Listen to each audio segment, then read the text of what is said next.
In the summer of 1783, in a rented room above a shop on Cockspur Street in London, a young man who stood close to 8 feet tall lay dying. He was 22 years old. He had crossed the Irish Sea only a few years earlier as the most talked about human being in Britain, a marvel paraded before kings and crowds, a name that sold tickets and filled newspapers. And now, in that small room, he was wasting away, frightened and surrounded by people who did not love him. They were waiting, not for his recovery, but for his body. Charles Byrne knew it. He had heard the surgeons circling. He had seen the way certain gentlemen looked at him, the way a butcher looks at livestock, rather than the way one looks at a man. And so, in the last days of his life, Charles Byrne did something that historians still argue about today. He made a confession, and he made a demand, and he handed both to the only person left who would listen, the last doctor to treat him. What that doctor heard in that room and what he chose to do with it became one of the strangest unsolved questions in the history of British medicine. Because the official story, the one written down in the proper records and repeated for 2 centuries, does not quite match the things that were said in private. And the more carefully you read the gaps, the more you begin to suspect that the Irish giant did not simply die of illness and bad luck. He died inside a machine built of money, reputation, and a hunger for his body that began long before his heart stopped beating. Before we go any further into that room, into that confession, and into the long cover that followed it, I want to ask you for 2 small things, because they genuinely keep this channel alive. If you find these forgotten histories worth your time, please subscribe and please tap the like button. It costs you nothing, it takes a second, and it tells the algorithm that stories like this one deserve to be told. That is the whole ask. Now let us go back to the beginning, and let us meet the man before he became a specimen. He was born in 1761 in the parish of Drumullen, in what is now County Tyrone, in the north of Ireland. The country he was born into was not a wealthy one for people like his family. It was a landscape of small tenant farms, of rent days and bad harvests, and the constant low arithmetic of survival. His parents were ordinary working people, and nothing in their circumstances pointed towards fame or fortune or a future that any newspaper would record. And for the first years of his childhood, Charles Byrne was, by every account that survives, an ordinary child. That is the detail people forget. He was not born a giant, he became one. Somewhere in his early years, his body began to do something that no one around him understood and no one could stop. He began to grow, and he did not stop growing. And he did not grow the way other tall children grow. He grew at a rate that frightened the people who watched it. By the time he reached his late teens, he was taller than any man most people had ever seen or heard of. We now know, with the benefit of modern medicine, what was happening inside him. There was a small growth in his brain, in the pituitary gland, the tiny organ that governs the body's production of growth hormone. That growth was pressing on the gland and forcing it to flood his body with hormone year after year with no natural break. The condition has a name today. It is called pituitary gigantism. In the 1760s and 70s, it had no name at all. It had only explanations, and the explanations belonged to folklore. People said his mother had been frightened while she carried him. People said he had been conceived on top of a haystack, as if the height of the hay had climbed into the child.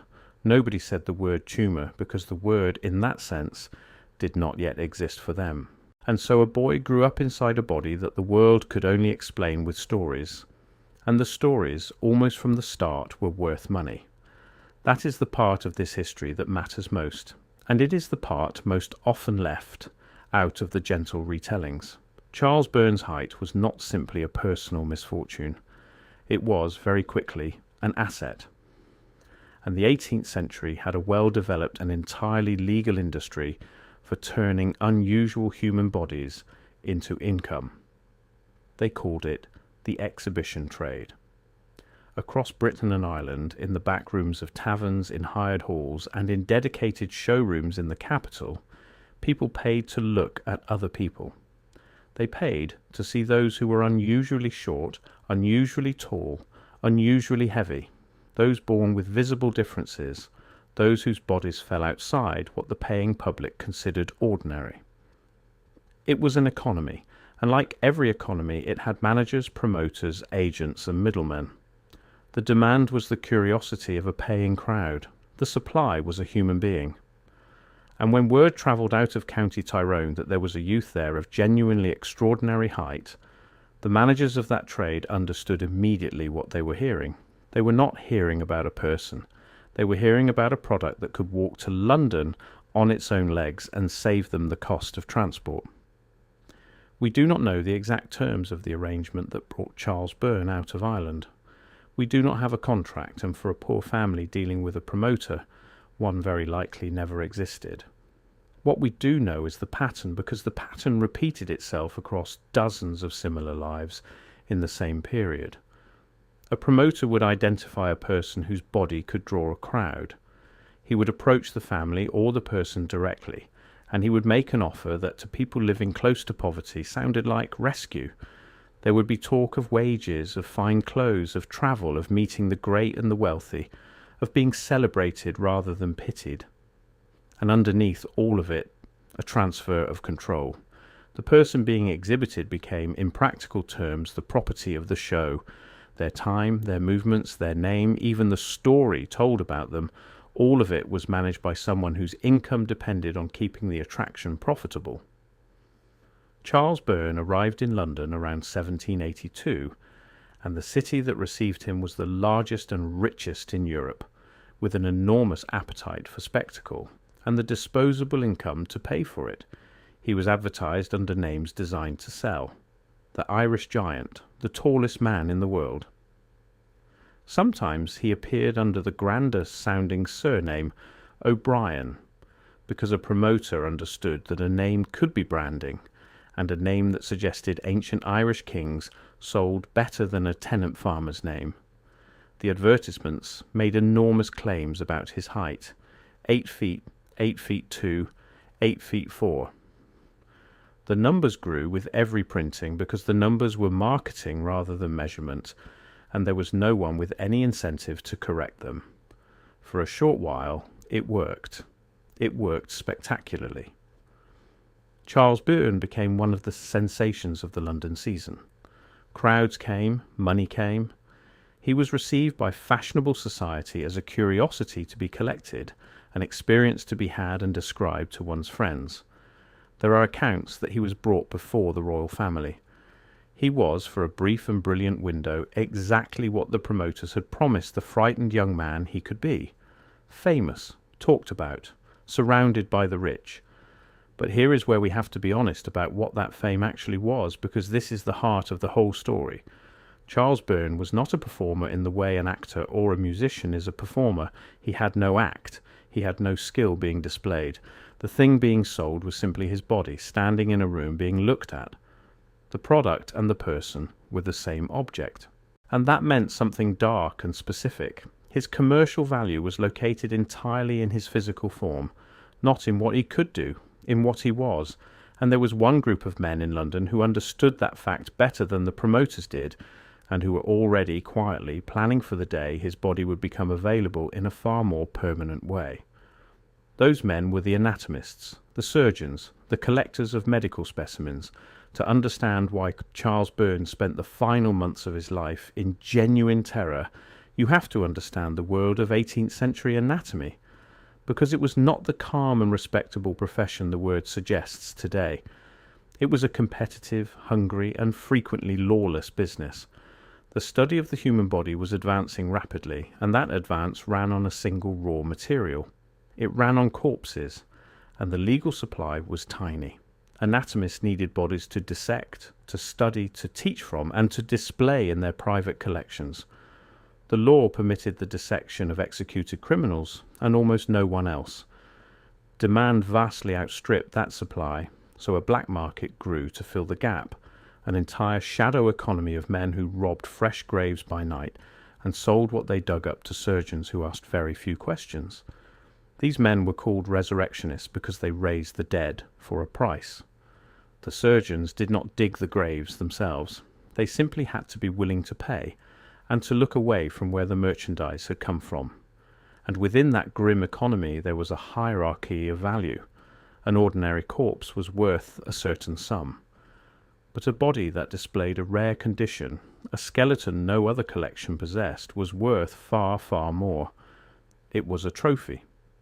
It was the kind of acquisition that made a surgeon's reputation and outshone his rivals for a generation. And in the early 1780s there was nobody in Britain more privately coveted by the anatomical trade than the living body of Charles Byrne. One man in particular wanted it.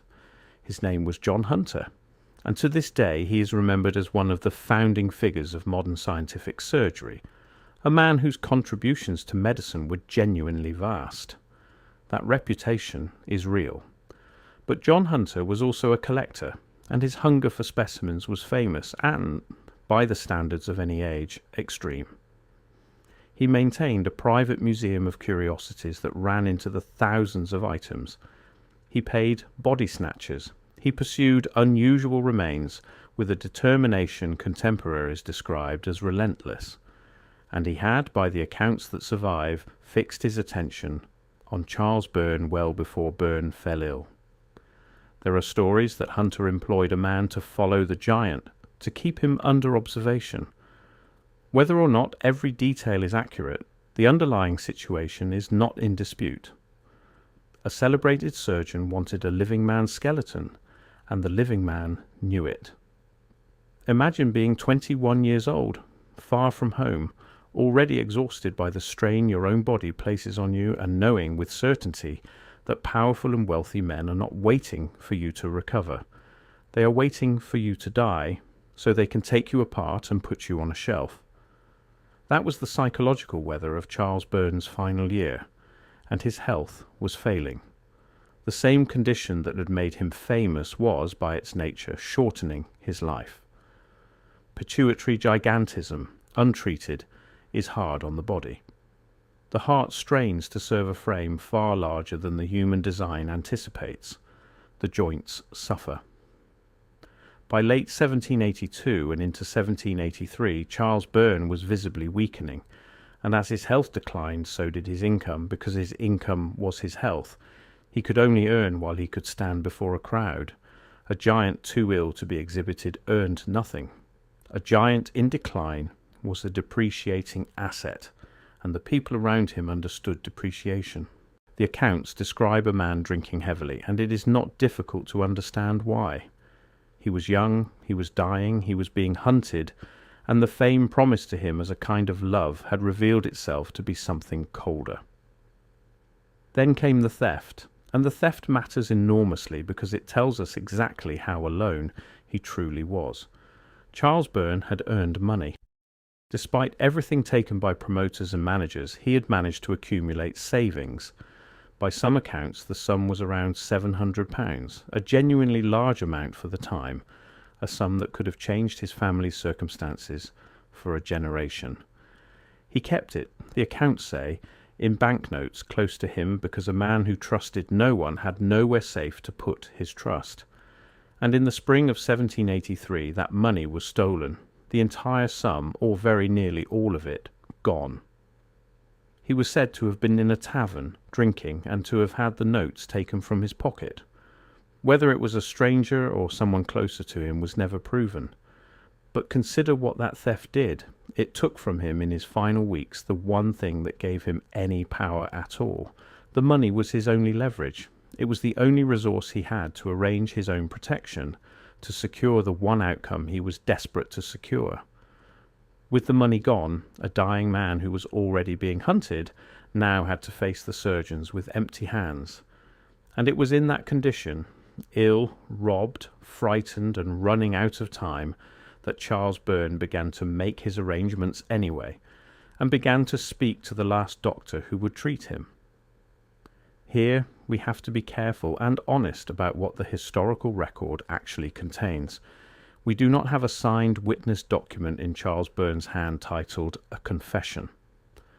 What we have is something more fragmentary and, in its own way, more revealing. We have the reported wishes of a dying man, the recollections of those who attended him, and the conspicuous shape of what happened next. From those pieces, a clear picture emerges of what Charles Byrne wanted. He wanted, above everything, not to be dissected. He wanted his body kept whole. And he had settled on a specific plan to guarantee it. He wanted to be buried at sea. He wanted his body placed inside a coffin, and the coffin carried out beyond the reach of the resurrection men, out onto the water and sunk into the deep where no surgeon's agent could ever dig. The sea, he believed, was the one grave that could not be robbed. This was his confession, in the truest sense of the word, not a confession of a crime, a confession of fear and of what he had come to understand about the men around him. He was telling whoever would listen that he knew what they intended. He was naming the danger out loud. And he was begging the people closest to him to honour this one final wish, to hire a boat, to pay the undertakers, to carry out the burial at sea, and to guard his coffin from the moment of his death until it went under the waves. The accounts tell us that his friends agreed. They gave him their word. They promised the dying giant that he would be kept whole, that the surgeons would not have him. And the last doctor and the attendants who heard those promises knew surely how much money and how much determination were arrayed on the other side of that promise, because John Hunter was not a man who accepted no for an answer when a specimen was at stake. And here is the cruelest mechanism in the story. Hunter understood the plan.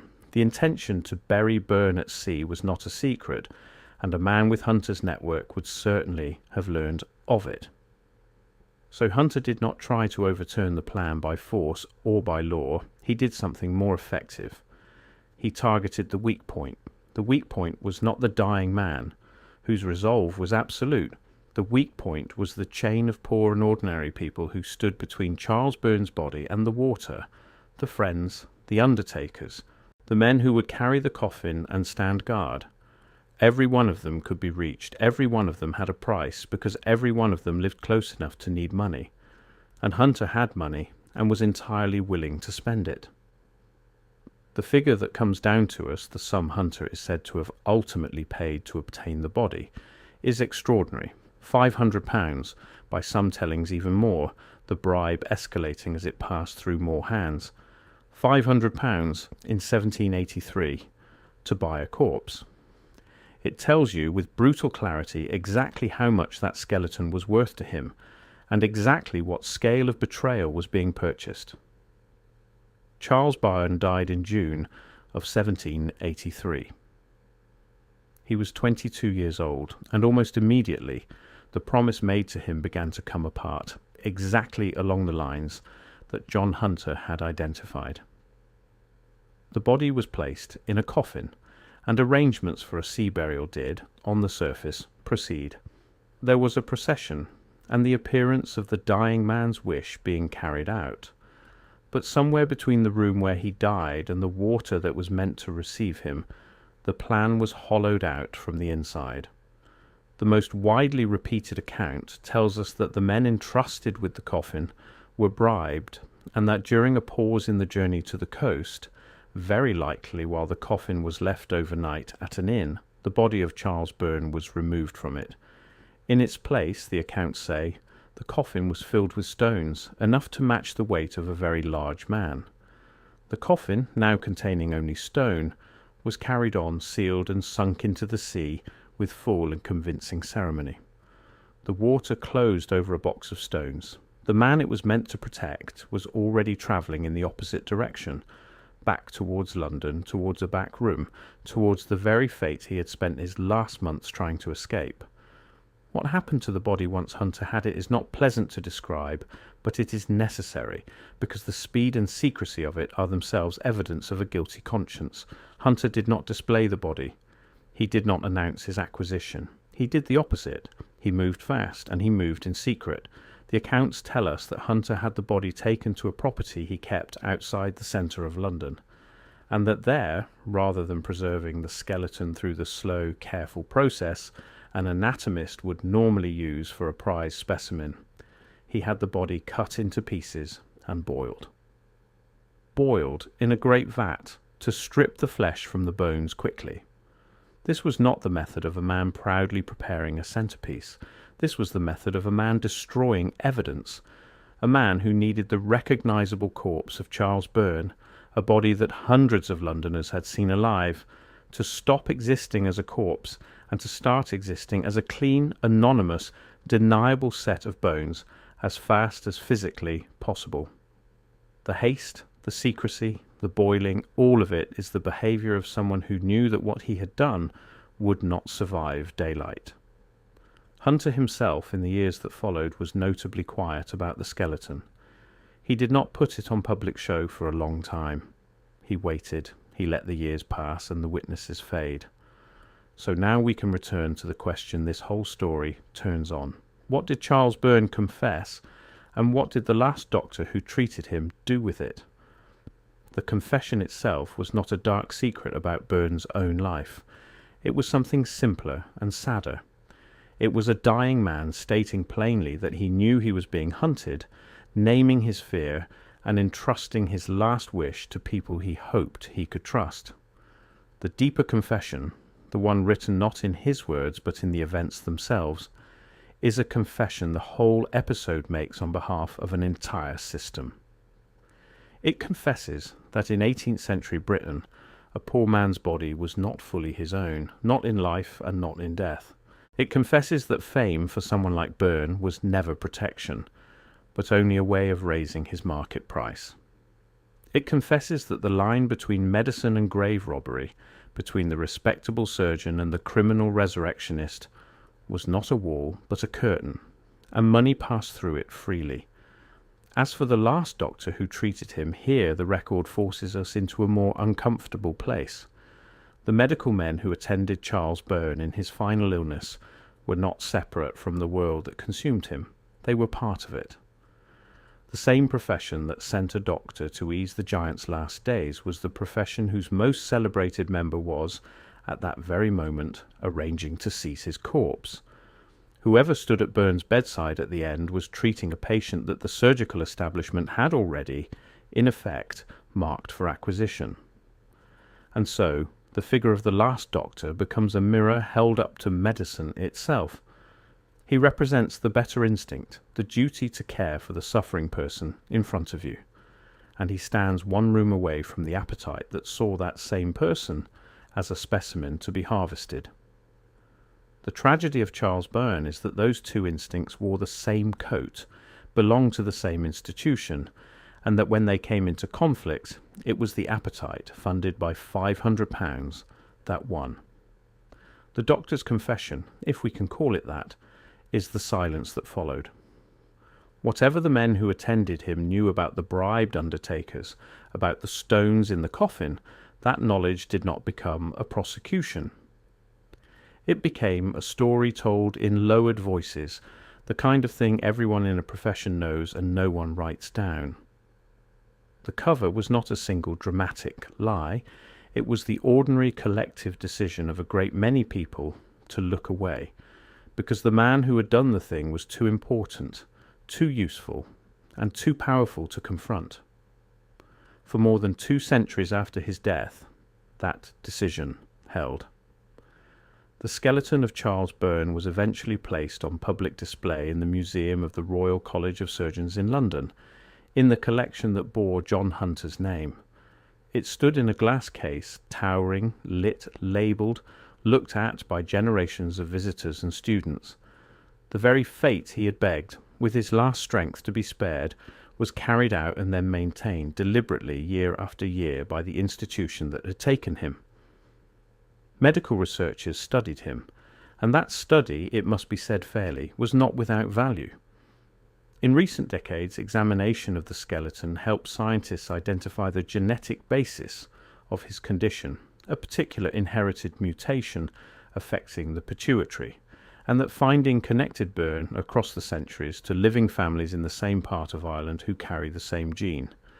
His bones did, in the end, teach something true.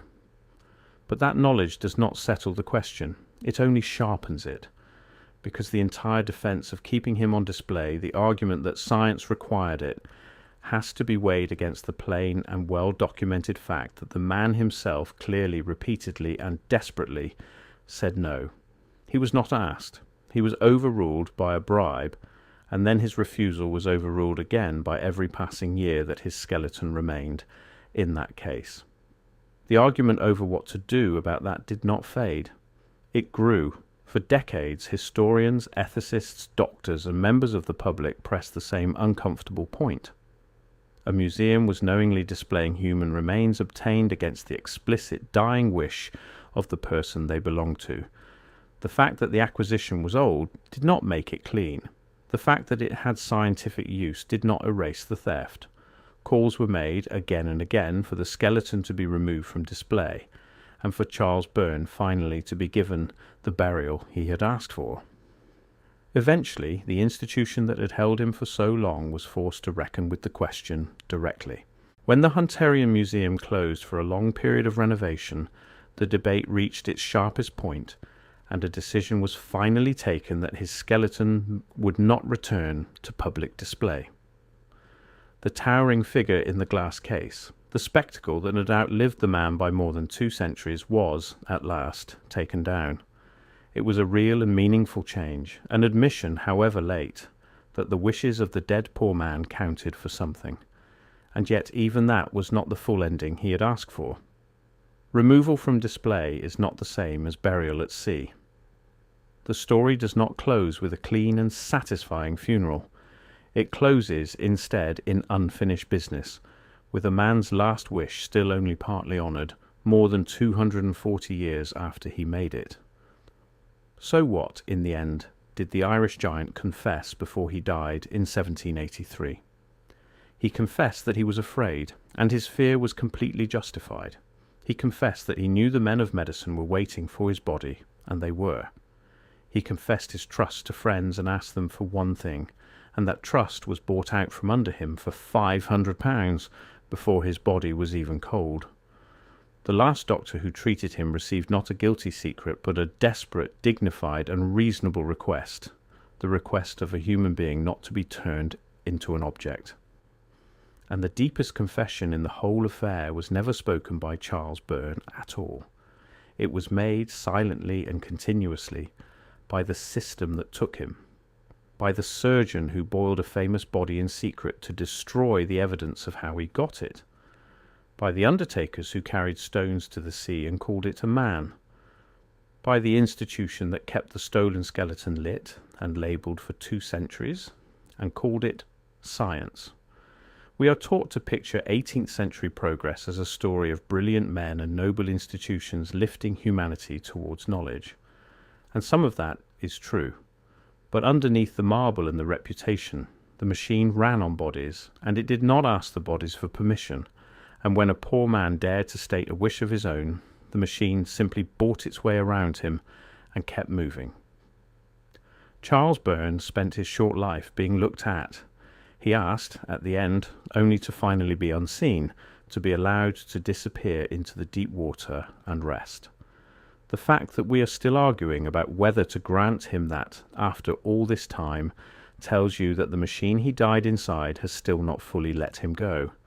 He was a person, not a marvel, not a specimen, not an exhibit, and not a product. A young man from County Tyrone whose body grew in a way no one could explain or stop, who was carried far from home, displayed, drained, robbed, and hunted into his grave by the very men who should have eased his suffering. He knew what was coming, and he tried with everything he had left to stop it. Remember the confession for what it truly was, not the secret of a strange life, but the plain and clear voice of a dying man saying, "Let me keep my body, let me rest, let me go." If this forgotten story moved you, take a moment to subscribe and to like this video, so these histories are not lost a second time. Thank you for listening, and thank you for remembering Charles Byrne.